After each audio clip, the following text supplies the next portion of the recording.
Goa police has registered a murder case in connection with the death of BJP leader Sonali Fogart under Section 302 of the IPC after a complaint filed by her family. Fogart's brother Rinku Dhaka had filed a formal complaint with the Goa police, claiming she was murdered by two of her associates.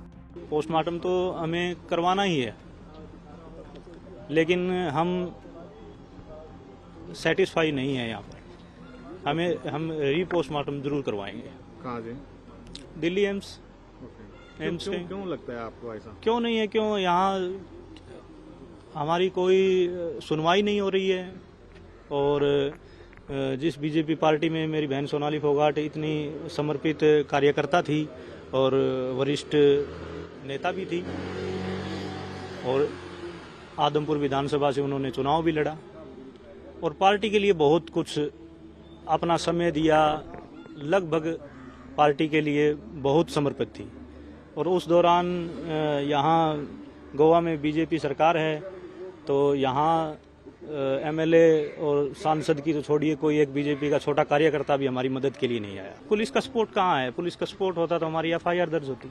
एक छोटा सा case होता है, लड़ाई झगड़े का case होता है, उसमें पहले एफआईआर दर्ज की जाती है। लेकिन यहाँ बोल रहे हैं कि ऐसा सिस्टम नहीं है, ये अदर स्टेट है, आपका स्टेट नहीं है। जैसे हम यहाँ हमारे रूल हैं वैसे फॉलो करने पड़ेंगे। पहले मेडिकल होगा, उसके बाद में आपके एफआईआर होगी। उसी बेस पे डॉक्टर ओपिनियन देंगे कि क्या है, क्या मैटर है, किस कारण इनकी डेथ हुई है, उस बेस पे एफआईआर दर्ज हो। अगर वो हमारी एफआईआर दर्ज नहीं कर रहे, वो बोल रहे हैं कि केस चलेगा तो मेडिकल रिपोर्ट, पोस्टमार्टम रिपोर्ट पे चलेगा, तो वो हमारी सुनवाई नहीं हो रही है। वो अपने आप अपने बेस पे किस तरह कह सकते हैं कि ये नेचुरल डेथ है? उनको कैसे पता चल गया कि पोस्टमार्टम से पहले उनको कैसे पता चल गया कि एक नेचुरल डेथ है? और नेचुरल डेथ कैसे है? मैंने आके मेरी सिस्टर का बॉडी देखी है, तो उनका चेहरा बिल्कुल नीला, कान बिल्कुल नीले हुए हैं। नीला इंसान कब पड़ता है? जब उसमें पॉइजन होगा। हार्ट अटैक और हार्ट फेल में बॉडी हल्की पीली होनी शुरू हो जाएगी, हल्की वाइट हो जाएगी, नीली नहीं होती। मेरे को जस्टिस मिलना चाहिए, इन्वेस्टिगेशन होनी चाहिए प्रॉपर, और जो कल्प्रिट है उन्हें पनिशमेंट मिलनी चाहिए। मेरी कल दीदी से बात हुई थी, शाम को 9 बजे के करीब उनका फ़ोन आया था मेरे पास। तो जैसे सिंपल कॉल आई थी पहले, तो बोली कि मेरे ना व्हाट्सएप पे बात कर, मेरे को व्हाट्सएप पे बात करनी है तेरे से।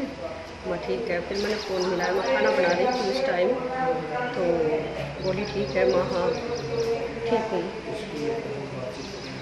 तो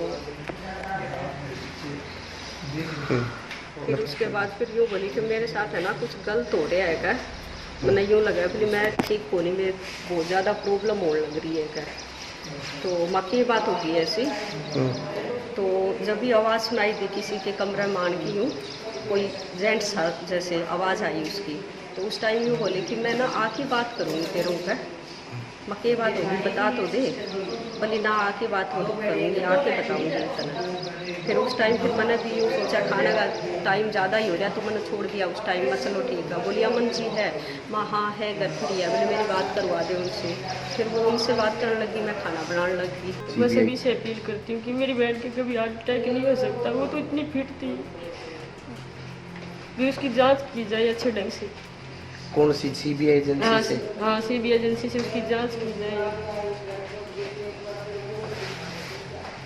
तो अभी हमारा परिवार तो मानने को ये तैयार ही नहीं है कि उसके तय कर रहा है। तो शुरू से अगर अभी पीछे बात की, स्वास्थ्य के हिसाब से हमेशा ठीक ठाक रहती? हाँ वो तो बिल्कुल ठीक रहती थी। उसने तो वो हमेशा यहाँ भी आती ना, तो 2 दिन भी अपना जिम नहीं छोड़ती थी।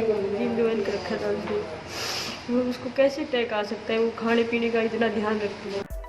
Subscribe to Midday India. Get direct notifications on all our videos by clicking on the bell icon.